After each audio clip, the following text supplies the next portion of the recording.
Well, good evening, everybody, and welcome to a playoff edition of the Monday Huddle. We are excited to be here with you. I'm Bruce Hooley, Sunny Folks alongside. We've got a lot to talk about, a MAC championship game, a Three Rivers Conference championship game, a double overtime thriller in the OCC between two teams that are likely to meet again in the regional finals, and we've got some playoff pairings that involve two local teams playing against each other. So also a extracurricular activity, shall we say, involving one of Ohio's most historic, and some would argue the most historic rivalry. We'll get to all of it today, and we welcome you into a Monday edition of the Monday Huddle. And here, without further ado, is the owner and founder of PressProsMagazine.com, Mr. Sonny Folks. We're just boys being boys. That's all we are. We're just older boys, just being boys. Hey, before we do anything about football tonight, as always, we got to do a little bit of business. Our thanks again to Skynet Internet Service here in downtown Piqua for hosting us in their studio for the Monday Night Huddle. We talk about them all the time. If you're someplace within earshot of us tonight and you got crappy Wi-Fi, you owe it to yourself to give Skynet a call. I've said this ad nauseum about my own situation. They came out and fixed my house. Of course, I only live about 6 miles away, but they came out and when nobody else could fix me up, they fixed me up. That is Craig Grissom and Mike Grissom in downtown Piqua. Call them at 773-0998. If you can't stream TV, if you can't work from home, if your kids can't do their homework, give them a call. They'll make things better. You have my word on it. They'll also answer the phone. You don't get a recording. And I like them. They not only do us a great service here on Monday night, but they're a great business and got a great reputation for service and helping people out, including yours truly. And with that, we're off and going. Hey, by the way, I know there's a lot of people watching us tonight for the first time. And I want to take a moment. Basketball starts in about 4 weeks. I want to take a moment. We have a young man who is really a fan of this show on Monday night named Chase Hickman. He is from Jackson Center, the 8th grade basketball coach up at Jackson Center. You know a little bit something about the Tigers. You wrote a story about them in 2012 at the state tournament about Mr. Elkert. But Chase, we appreciate the kind words you send our way. We wish you the best this year. And if you'll notice the colors, check it out. Yeah. Black and orange. Tiger orange. And we are looking forward to the debut of a new Jackson Center coach this year. He's been on staff with Scott Elkert all the time. Tell us a little bit about him, because he's a guy that I know the Jackson Center fans are excited about and the future under his leadership. Well, handpicked for that matter. And, I'm excited to go up there and watch the change this year. And that I just think that, when you've got a guy like Scott Elkert in the community, and a guy like that who knows basketball so well, and you can say the same for Anna, you can say the same for Fort Laramie, you could say the same for a lot of different places up there with historic basketball. But those guys know, in many cases, what it takes to move the team, move the kids, move the community, attract that kind of support, and it's going to be fine. There's not going to be any drop. I wouldn't expect to see any drop off at the Jackson Center this year, but we need to get to football. And speaking of tough acts to follow, someday there'll be tough acts to follow at Coldwater and Marion Local. And right now, Chip Otten and Tim Goodwin are getting it done. And I know Chip Otten is frustrated with the result of Friday night's game, which ended up getting out of hand. It was a pretty even game. And you look at the numbers and you're like, wow, like Coldwater should have been a lot closer than they were, but that was a game of big plays. I listened to it. Justin Knopf did a tremendous job, 11 of 13, throwing the ball, 4 touchdowns. As Chip said afterward to you, Sonny, you try to take away everything with Marion. You take away the run, and Coldwater did a nice job of that, but you leave yourself open to play action because all those linebackers are crashing down to stop the run. And Vic Holscher got loose, and Justin Knopf found him, and big play, end of the first half, big play started the third quarter, and you can't get 2 scores behind a defense like Marion Local, and that's the trap that Coldwater fell into in the MAC title game. I have no idea how many people actually wrote to us over the weekend asking about the game from around the state. I mentioned the other day, I think in our game story, we had like 15,000 additional hits on the minute-to-minute scoreboard Monday night, just from people in Northeast Ohio, Northwest Ohio, wanting to follow that game, wanting updates. Joe Neves does such a good job with updating the scores on that. So a lot of people were interested in that game. And, there's two things that stand out. I don't think Coldwater played their best game. The second thing is I think Marion had a lot to do with that. Because one thing about Marion, I don't think they played their best game either, really, from the way they started. But look, all it takes is one, seemed to me, and it dawned upon me just thinking about this over the weekend, it seems to me that all it takes is one confident possession by Marion Local for them to get into their mindset, execution, hit their stride, just confidence, just confidence. And like Justin Knopf told me after the game, he said, we got to a point there at the end of the first half where we were just executing, where we began to execute. We began to do the things that we practiced all week. So a neat game to see. Weather wasn't the best, but we've seen other kind of games like that played in the weather as well. And I'm going to tell you, I don't think that's any indication. Chip said something about maybe trying to get his kid's psyche back, in terms of to go in the playoff. I don't think that's going to take a whole lot.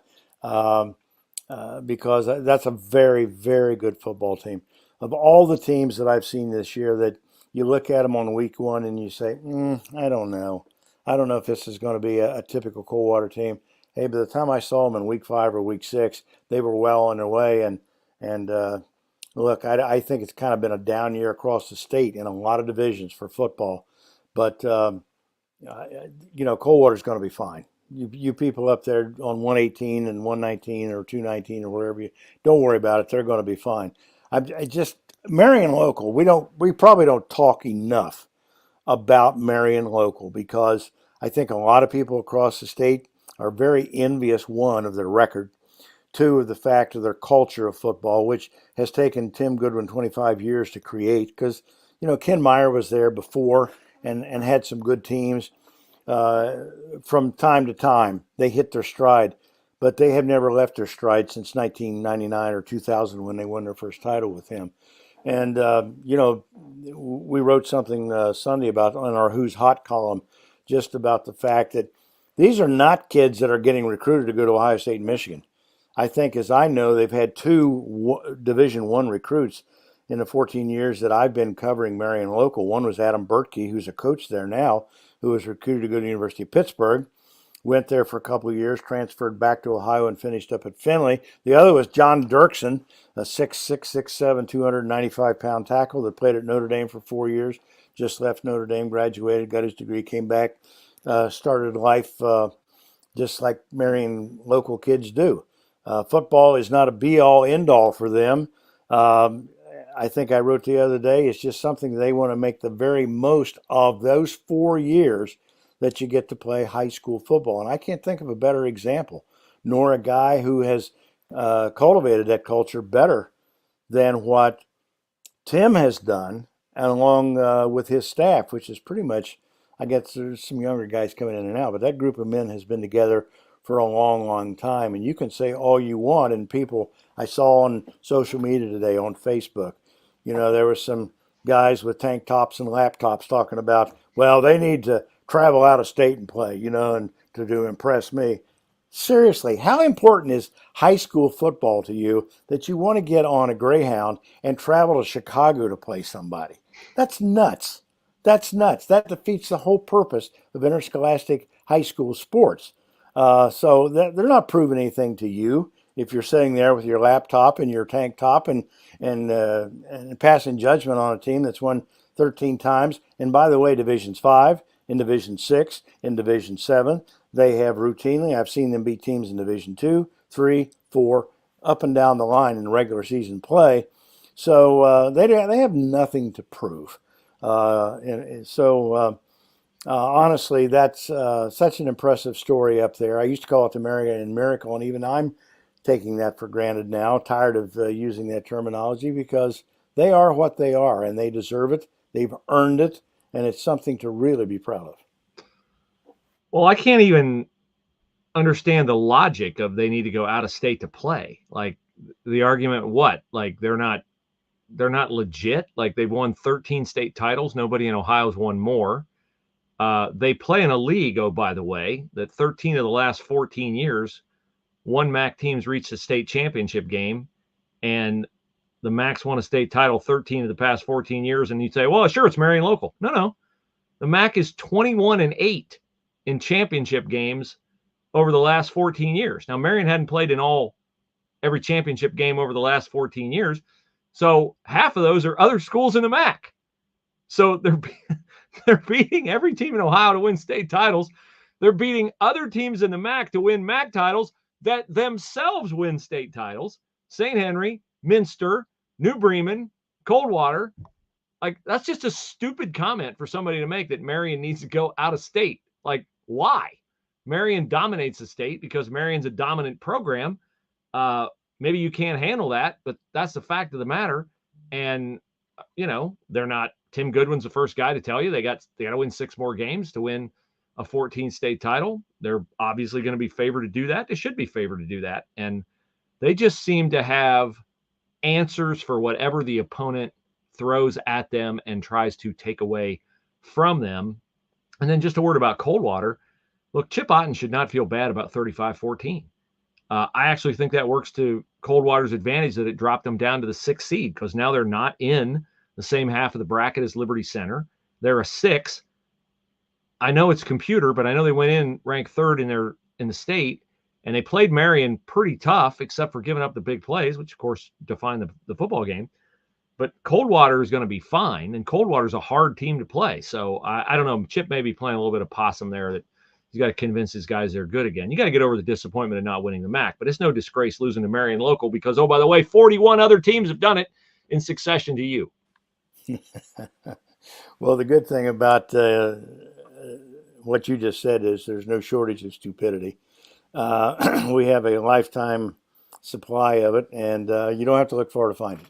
So, no, the thing that strikes me about a statement like that is, why in the world do you play high school football to travel to Chicago to prove what to whom?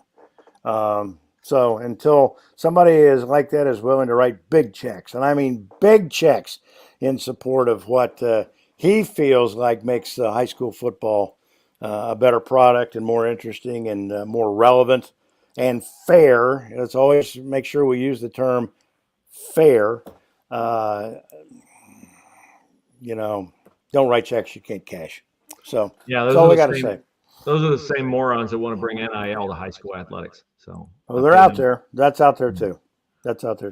All right. Elsewhere in the playoffs, we are looking at some interesting matchups here in Region 24, Division 6. I think the Region 24 is pretty loaded. We've got Versailles is the 2 seed. They're 8-2. They'll play Troy Christian in the first round. West Liberty Salem, my alma mater, is 9-1. They're the 4. Tri-Village is 9-1. They're the 5. Anna, a team you like a lot, Sonny, is the 8. They'll play Allen East. Allen East, we know, is a good program. They played Marion Local in the regional finals last year, or maybe state semifinals. It wasn't much of a game because Marion dominated that game, but still Allen East is a proud program. So I got my eye on Region 24. Coldwater will open with Indian Lake. Indian Lake's a 7-3 football team. And then we have obviously an array of other teams. Milton-Union is the loser in the Three Rivers Conference title game to Riverside. First team ever to beat Milton in the Three Rivers Conference, a newly reconstituted Three Rivers Conference. Our Alan Brads covered that game. And Milton will open up with Preble Shawnee, and that'll be a tough challenge for Brett Pierce and his crew as they try to bounce back against another program that's had a lot of success over the years in Preble Shawnee. Got to clean this up, because for the life of me, I could not think of Aaron Kaufenstein's last name, the new coach, basketball coach, taking Scott Elkert's place at Jackson Center, and certainly we wish him the best. Good young man, and great young coach, and looking forward to talking with Aaron here in a couple months about basketball as well. But to your point about that other Friday night showdown here in Miami County, or not Miami County, it was actually in Logan County, when the Three Rivers Conference, good on them, the Riverside Pirates. They have worked very hard up there with that program for several years now. They had never beaten Milton-Union in the 3 years of the reconstituted TRC, and a team that likes to run the ball, very tough physically, and a perfect matchup for Milton-Union because they play the same kind of football. Wet night, sloppy night, they just ran the ball better, and made more tackles and blocked better and did things in Milton-Union. And again, Milton-Union, anytime you have to play them in the playoffs, and I actually think sometimes a loss, as long as it doesn't knock you out of the playoffs, is a pretty good reminder when you get into week one of one and done that it doesn't take much for us to pack the things away and get out the basketballs. So I think in Milton-Union's case like this, that's a good reminder for them to go out and get physical again, get your mindset right, like you said about Chip here in a minute. I don't think nobody's going to have to do much of a sell job to get them ready to play Preble Shawnee. Now, Preble Shawnee, I don't think it was the team this year that they have been maybe the last 5 or 6 years, because they have a great legacy, reputation down there for football. But I think that's going to be a very interesting game. I think that'll be a very competitive game. And I know the Milton people are going to be up in the gums to go see that play and cheer the Bulldogs. We end up with a three-way tie in the Miami division of the Miami Valley League for first place. A round robin tie, you would call it, because Butler, Troy, and Tipp all beat each other, so they all end up atop the Miami division. And when I'm looking at the playoff berths here, I see Stebbins will play Troy. Troy is the 2 seed in Region 8. And I wonder how you see the Trojans, Sonny, as they head into the playoffs. Well, the thing that I will say about them is, in a year where I haven't seen a lot of physical football, I think Troy stands out. They don't throw the ball much. I don't even know if they throw it very well, because they don't throw it very much. But Troy Everhart, their coach down there, second year, I think he's done a good job. Now, I haven't seen them personally, because I go northwest on Friday nights and take the longer trip to go to the MAC schools. Alan Brads has done a superb job this year of filling in and doing, he and Jeff Gilbert are doing Troy football. But I give them credit for the fact that they like to run the ball, play physical football, kind of leave that imprint on opponents, that by the third and fourth quarter, when it finally dawns on them, we've lost the line of scrimmage here, we can't stop their run game, this is just a matter of time. And it's kind of been that way this year, I think, for Troy against opponents. They have the one loss, that being, I think, to Tipp City. And Tipp City, again, is a team much like Troy, for the fact that I think they've had a little success early this year, just like Troy has. And they were smart enough to figure out that this is what we do. This is what we do well. And other teams have trouble stopping it. I think they, of course, they played Stebbins earlier, I think, this year. You got that in front of you? But no, I would expect them to. I would expect him to have no particular problem, just from a physical standpoint, of running the ball at Stebbins and coming away a 2 or 3 score winner. Yeah, I am looking that one up as we speak. What caught my eye was the fact that Tipp now ends up the number 2 seed in Region 12, which of course is Division 3. And when I look at Tipp's opening opponent, it is the 15 seed Mount Orab Western Brown. Now, if you're saying, Tipp and Mount Orab Western Brown, Tipp and Mount Orab Western Brown, didn't they play last year? They did play last year in the playoffs in the Region 12 semifinals. And it was as amazing an effort by a quarterback who was not the quarterback in the spotlight before the game as I have ever seen. Liam Peronsky of Tipp City, of Tippecanoe, led Tipp to touchdowns on 5 straight second-half possessions to lead the Red Devils to a 41-30 comeback win. Drew Novak, the obviously talented and well lauded 6'6" quarterback for Western Brown, went over the 13,000 yard mark in that game. He completed 35 of 62 passes for 394 yards and also ran for 132. And it wasn't enough, as Peronsky and Tipp got that win. And that shows you that these two teams have a history. But how about the fact, Sonny, that Tipp lost so many transformative players last year and comes back to finish the number 2 team in its region. That tells you a lot about the program that Matt Burbacher has built at Tippecanoe. Well, and about the way he's built it too, because every time he's on here with us, he talks about impressing upon kids. There's a place for you in this program. We may only need you to do one thing, but we're going to count on you to do it. The expectation is you're going to go out and do what we ask you to do, and they've done a great job there of convincing kids they can do that. And just to go out and what they're doing is teaching kids to be competitive, which is sadly lacking in high school. Well, maybe sports at all levels anymore. But I know you're absolutely right. And to the question about Troy and Stebbins, they played on October the 6th, 3 weeks ago, and Troy won that game 35-0. 35-zip. Yep, 35-zip. Okay, let's look around, and we had a phenomenal Central Ohio game last week in the spotlight. 2 teams that we expect might see each other again in the regional finals in Division I in Central Ohio. Gahanna comes away with a double overtime victory against Pick North. Our Steve Blackledge covered that one.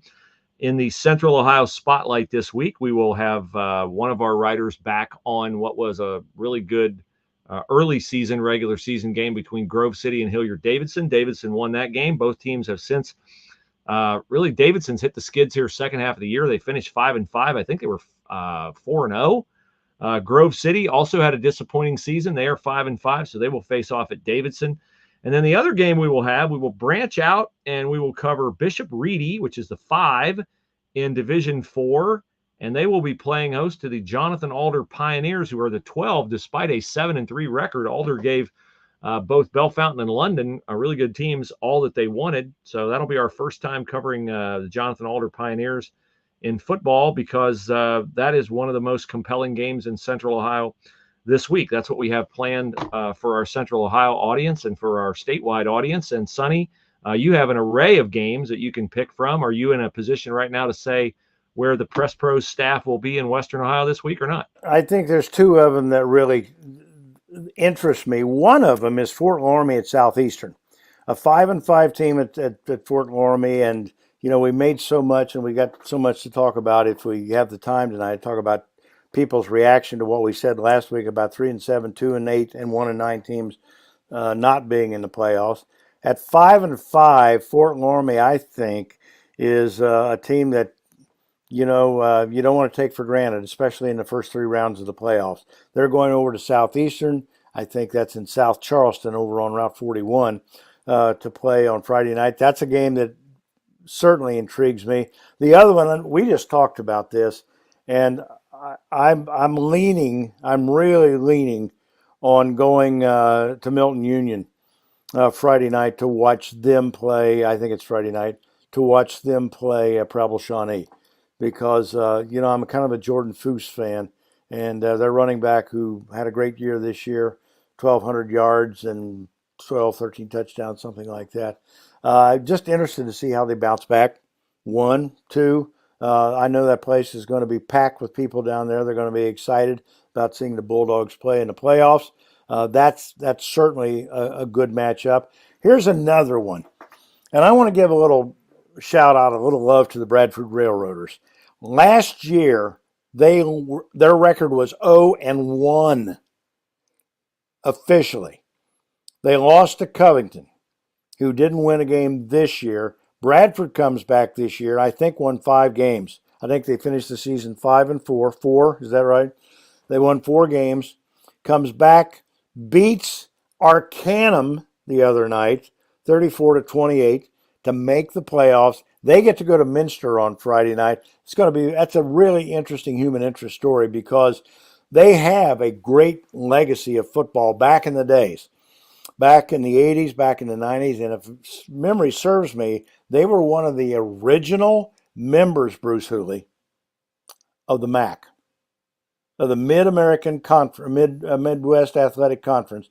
I think back in the day, the Bradford Railroaders were a member of the MAC. And somebody can log in here and send a confirmation on that. But I think that's a great story for them to go up to Minster Friday night, a year removed from losing the only game they played to Covington last year, coming back this year, winning 4 games, earning a spot in the playoffs. and having that experience to go up there on Friday night and just to see just how far they have come. Well, I cannot confirm that Bradford was an original member of the MAC, but I can confirm that if you get injured in the Ohio High School football playoffs, the place that you need to go to get well is Orthopedic Associates of Southwest Ohio. Mr. Folks can probably tell you a little bit more about why I say that. Well, they got so many convenient offices. I don't know, 7, 8, 9 offices from all the way from Hamilton up north of I-75 to Sydney, east and west over to the Indiana border. And again, as they say in their slogan and their ads, they treat the entire orthopedic platform with compassion and care. They're there for you when you need them. And their reputation for some of the doctors that they have, like Matt Heckler and Dr. Haddock, who we did the article with about 3 weeks ago about Achilles injuries and calf injuries. And he was talking about Joe, fascinating conversation about Joe Burrow's injury. So anyway, Orthopedic Associates are our official sponsor of the Friday Night Picks, and here for the Monday Night Huddle with you, Bruce Hooley. So our thanks again to them, the Orthopedic Associates of Southwest Ohio. Let's run through Region 28 because that's going to hit most of the schools that we cover in the MAC and other leagues. Marion Local, of course, sails in the number 1 seed. They'll take on Tri-County North.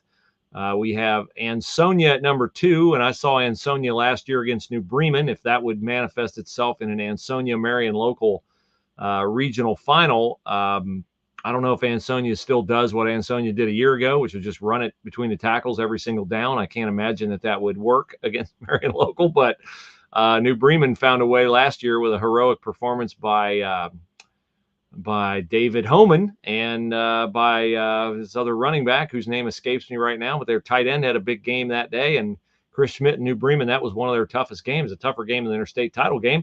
Speaking of New Bremen, they're the 13. They're 4-6. They'll play on the road at 7-2 Cincinnati College Prep. St. Henry gets in as the number 14. They get the what I deem an unenviable task of heading to Three Rivers Conference champion Riverside, where they will have to deal with Mr. Stotler at tailback. He had a big night against Milton-Union. As Sonny mentioned, Bradford is the 12 at 4-4. They play at Minster 8-2. What a job by James Niemeyer and Minster and what they've overcome with Brogan Steffi's injury. It's Seth Whiting. Great job by Seth and the Minster staff to get the Tigers to 8-2 and the number 5 seed in their region. Sonny talked about Fort Loramie, 5-5 at South Charleston Southeastern. Mechanicsburg, bit of a down year for the Indians. They are on the road at St. Bernard Elmwood Place. And Sidney Lehman takes on Cedarville in a matchup of 7-3 teams that are the 8 and the 9. And unless they moved Southeastern, South Charleston today, between the time I went through it at 4:30 and now, I believe it is located on Route 42, unless Route 41 runs through it from the other direction. Because I went through it today on Route 42, Sonny. So which is it? Or is it both, 41 and 42? I don't know. I just know you got to go 41 south, and then you pick up 42. But that's the way. I've only been there like one time ever in 14 years, so I can't remember how I got there. By the way, it's the Minster Wildcats, not the Tigers. I'm so sorry. I throw myself on the mercy of the Minster community. That's fighting words if you go up there and get the wrong cat. So I'm sorry. I got Tiger on the brain because I'm a West Liberty Salem Tiger. So I really apologize, Minster. Okay. How do I atone for that? Let's see.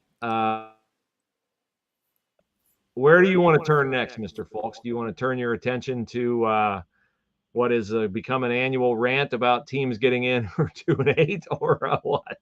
I tell you what got my attention this morning. I'm listening. You can say it's not just me with an annual rant. I turned on one of the Columbus radio stations this morning, and they were laughing about teams on the sports report, teams that are 1-9, 2-8 that make the playoffs now, and what kind of message that sends to kids about mediocrity. Everybody deserves a trophy. Everybody deserves to be recognized.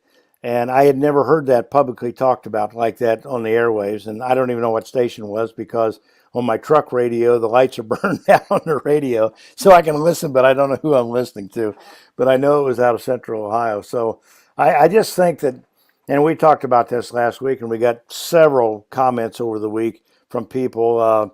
And one, in fact, I have in front of me from James in West Jefferson, Ohio, over in your neck of the woods again, who said, I just listened to you guys last Monday night for the first time. I enjoyed it because you guys tell the truth about teams that should and should not be in the playoffs. That is a reward to be earned. And 1-8 and 2, or 1-9 and 2-8 have no place to against the better teams in the playoffs. It's not an experience. It's just an invitation to get your brains beat out. That's his words. And so we have seen that before. And he said, I like you guys because you tell the truth. Well, James, we appreciate sometimes the truth hurts. Sometimes the truth gets you in trouble. And I don't know if it's the truth or just our opinion. But I hope we don't see the day soon where neither one of them matter in these United States of America. But we appreciate your kindness in writing to us. Keep listening on Monday nights. I guess you're out there maybe even tonight. So glad to throw a shout out to you. Okay, I went through the list while you were talking, and I'm not all the way through the list. I have 10 more regions to go through, and this is a quick count, so don't hold me to it.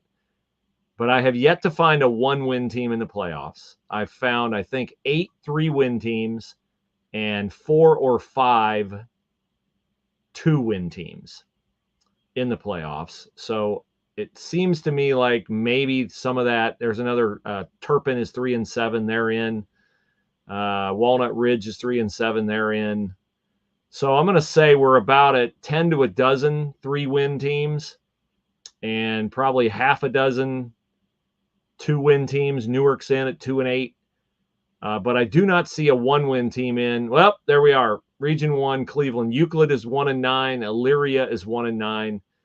So we do have some of that, but it doesn't appear to me that we have as many as we've had in years past. How about St. Ignatius? You want to talk about a team that has fallen on hard times. How about St. Ignatius being in the playoffs at 1-8? That's on ITEL. I saw somebody else today had them at 1-9, and I didn't take a chance to take the time or opportunity to look at their schedule. What has happened to St. Ignatius, a team that has 11 all-time state titles? In fact, their mark was the one that Marion Local tied and has passed now, that 12 and 13 titles, going for 14 this year. But you got to really want to get 8 football games in pretty bad to have 16 teams in Division I that are 3, not all of them, of course, but to have that many teams that are 3-7. I got it right here in front of me. When you get, let's see, beyond the 10th seed, John Marshall's 4-5. Ignatius is 1-8. Strongsville's 3-7. Brunswick's 3-7. Euclid's 1-9. Illyria's 1-9. Parma, that's 17-18. Them and Stowe are both 1-9. And Stowe, I think last year, or Parma was in. Somebody was in there last year. I don't know if they had a win last year. My memory's not that good anymore. But this is what people are laughing about. How can that be playoff football when St. Ignatius is 1-8? And Euclid 1-9, and they make the playoffs? Well, I will not argue for their right to be in or their propriety of being in. It just seems to me most of those kinds of embarrassing records are concentrated in Northeast Ohio in the Cleveland region. I don't know what that says about that particular region, but you and I were not advocates of the 16-team regions. We were advocates of the 8-team regions. It was unquestionably a money grab by the OHSAA. And you and I both are big supporters of high school sports. It's inevitable that when you have an organization that runs high school sports, you're not going to love everything they do. We love most of the things that they do. I don't think that the expansion of the playoffs is one of the things that is necessarily in line with what we typically think of in sports, which is you earn your rewards in the postseason. But they've made their decision, and it's not going to change because they're not going to stop cashing the checks from it. And I'm I will say this. I don't know if I don't know in the postseason if you have to order your tickets online, but I do appreciate the fact that our Ohio General Assembly made the return of cash on-site ticket purchases a possibility in the state of Ohio again starting in October, because I think it is absolutely ridiculous that people get charged a service charge for buying tickets online to a high school sporting event. Hold on. People paying cash for tickets or bringing paper tickets in and showing a paper ticket at the gate. So, and I know that was a bitter pill for a lot of people to swallow, because there's a lot of senior citizens like myself who can barely send an email, much less figure out how to buy a ticket online. Plus the fact that nobody wants to risk their security of their credit card or their credit card identity, whatever you call that, identity theft online. People just don't want to do that anymore, because we have proven these United States that we're just corrupt enough to rip somebody off and steal their credit card information for a $10 football ticket. Identity theft has become like a Chris Spielman autograph. Mr. Spielman used to sign everything, anywhere, anytime. And I said, why do you do that? And he said, because then everybody has an autograph and my autograph's not worth anything. And so identity theft has sort of become that. Everybody's had their identity stolen, so there's really not much point in it anymore. But yeah, this is the Get Off My Lawn Old Man portion of the program, sponsored by, I don't know if Evergreen wants to be touched with the Get Off My Lawn portion of the program or not, but Sonny and I are guys who we have definite opinions, and we're not shy about sharing them, and we appreciate that you guys give us the room to do that on this show, and we have a lot of fun with it. So with that, Mr. Folks, we're way past our half-hour allotted time, but we've had fun talking tonight. So what else do you have for the folks before we say goodnight? Well, first of all, I want to get off I don't even know if it's get off my lawn. It's just fact. It makes sense. It's what you and I were taught. It's what worked in our generation of people that grew up that you could trust. My dad used to have a saying, nothing good happens after midnight. So you make sure your butt's in this house and you're in bed where I know where you are, and I don't have to worry about getting up in the morning at 5 o'clock and going to get you someplace where you should not be. And we've gotten about as far away from that as east is from west. So I don't know that it's a rant and get off my lawn. It's just common sense. And it's like the person who just texted us, hey, you guys tell the truth. I enjoy that. I think the facts are the facts. We don't rant, but tell the facts. I think you hit the wrong letter there. I think you don't rant, but tell the facts and truth. That's why I enjoy listening to you guys. That's all right. Let me give you another one. This was all over Twitter over the weekend. If you're not aware of the Canton-McKinley game on Friday night with Massillon, Massillon just beat the snot out of Canton-McKinley, and that's one of the storied high school rivalries in Ohio high school football.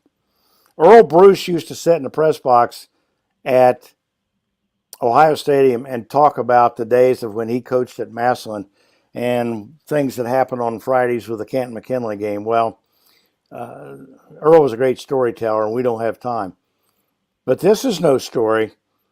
Massillon beats them 35-0 the other night, and apparently there was a little hood talk. There was a little taunting. And in the handshake line, that thing that everybody wants to see for the sake of sportsmanship, I guess they had a hellacious fight break out that spilled into the locker room, spilled into the parking lot, spilled into the bleachers. Everybody got their licks in.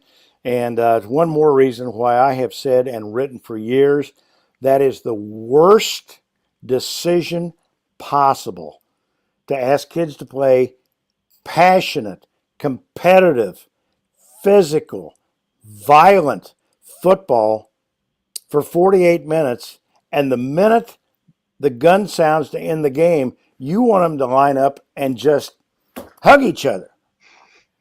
Let me tell you how bad that is getting. They have outlawed that already in the state of Georgia. I don't know if they brought it back or not, because there's always people advocating for it. And the people who are advocating for it are not the kids. They're the adults that in the community that want to be satisfied that when they go home and lay their head down at night, they don't care anything about the basketball game. They're just satisfied that the kids shook hands and congratulated each other and hugged each other. And well, listen, when you're as close to that as we are on the sidelines and on the field, you hear some horrendous things in the handshake lines. It has nothing to do with sportsmanship. And we see and hear things that, quite frankly, if they want to have something like that, you take them for an hour, let them cool off, and maybe meet in the cafeteria, and then you congratulate somebody. Well, nobody's going to hang around for an hour. You don't want to do that. You can be home.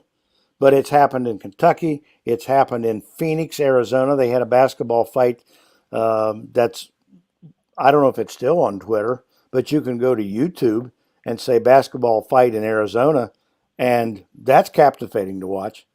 But a lot of states have said we don't need this anymore because it's too much to ask, and this is the culture that we live in now. Maybe that happened back in the 40s. Maybe I wasn't there to see it, but I don't remember my dad and his brothers and uncles and people like that talking about handshake lines after the game. And it seemed like we got along better back then. People were more civil to each other back then than they are now in the kumbaya days where we get together and hug each other and the handshake line, and then have the risk of something happens like what happened the other night in Canton at Tom Benson Hall of Fame Stadium. Yeah. So we have any suspensions shaken out from that'll affect either team in the playoffs? You apprised me of this melee or Donnybrook or whatever you want to call it. Do we have suspensions stemming from it? I saw a lot of people on social media today that were calling for both teams to be suspended for 1 year. 1 year. That will, and now that is harsh. And then, of course, there's people who say, well, what about the kids on the other team that had nothing to do with it, that didn't throw the first punch? There's no answer for that. There's no answer for that. That's Nate Moore's team, by the way, at Massillon, who used to be the coach at Minster. But, there's people advocating for neither one of those teams to play for a year. That would stop it. That would stop it. But I don't think you're going to see that because I don't think we have anybody's got a pair big enough to say this is how we're going to handle that. We're going to send a message here that we're not going to tolerate this from the OHSAA. Maybe school boards get involved with this, maybe communities. But it's like everything else that we see in the world today. If you give somebody an inch, they'll take a foot, a yard. It is what it is. It is what it is. It's the day in which we live. Well, I just want to see the reaction in Massillon, where they have an outsized reputation based upon a lot of the things Sonny pointed out, that Paul Brown coached there and Earl Bruce coached there and a lot of great players played there, like my friend Chris Spielman. Yet they have, in the playoff era, never won a state championship on the field, which has prompted St. Henry's Jim Lachey in light conversation with his friend Chris Spielman to dub the Massillon Tigers the Paper Tigers because they have never won a championship anywhere but on paper. I want to see in a year where Massillon, didn't they beat Hoban or they beat St. Ed or they beat somebody? Like the first year where you go in thinking Massillon, I think they beat St. Ed. If they're suspended from the playoffs, I would suggest not go anywhere near Stark County until that decision is processed and handled by the people there, because I don't think that will go over well. Well, it probably isn't going to go over well, but look, in the history of mankind, I think we've learned that there's only really one way to break people of a bad habit. In the Old West, if you stole somebody's horse, they took you out and hung you. There's a reason why somebody invented the electric chair. And I'm not advocating that for high school sports. I don't get me wrong. But I mean severity in handing down how to break somebody of a bad habit again. I'll say it that way. Just put it that way. People don't they don't learn by having their wrists slapped. They don't learn by having to write 1,000-word papers.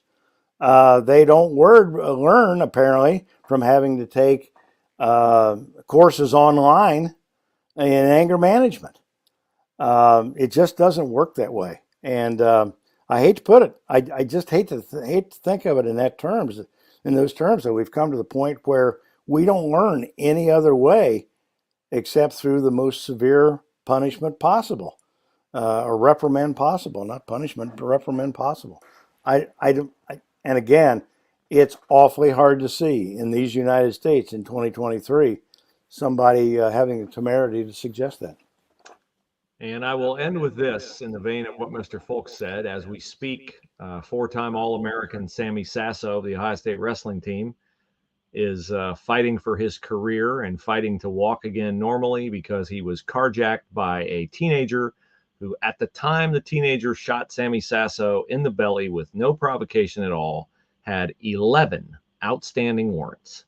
So if you doubt that punishment has a place in an orderly society, I would argue that the imperiled career of Sammy Sasso underscores that more boldly and more eloquently than anything Sonny or I could say.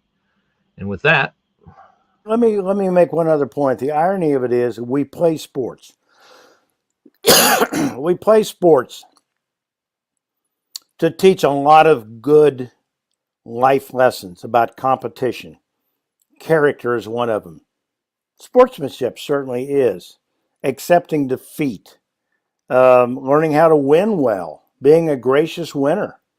All of these things, now, when you go to a lot of football, basketball, baseball games, you don't see any of those things. When somebody wins and they call it mean mugging, and they cross their arms and they stare at the crowd or stare at the other bench, or they flip bats. It's taunting. I don't know where that came. I don't know who invented that. I don't know who thought it was a good idea. I don't know who thinks that sends the right message. But look, we invented sports to get beyond some of these things, to teach better lessons to kids who play. This is how Paul Brown used to say, I don't want any touchdown celebrations in the end zone. Told Bob Trumpy one time, don't spike the football, son. Act like you've been there before. And where all that has gotten for the sake of what people justify as being this is how you express yourself, self-expression. And again, look where we are now and how far we've come from Billy White Shoes Johnson. People, I remember when my dad would get up and turn the TV off back in the day when all that began to start. And look how far we've come from it now.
I'm sorry, was I muted that whole time? Yeah. Sorry. No, we're happy to have you guys follow us on Twitter at Press Pros Mag. Happy to have you follow our Instagram site, which is Press Pros Magazine. Our site is a free, all access, no paywall site courtesy of our sponsors. So please patronize the sponsors that you see advertised within our content. And we look forward to seeing you out and about at the games this week. All the playoff games are on Friday night. With that, I'll leave the last word to our owner and founder, Sonny Folks.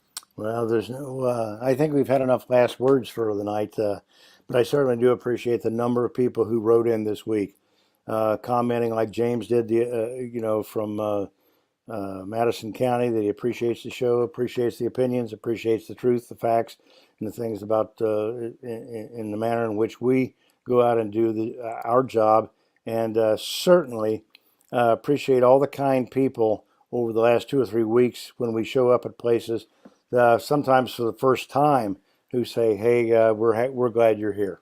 We're happy you're here, and if there's anything we can do to do."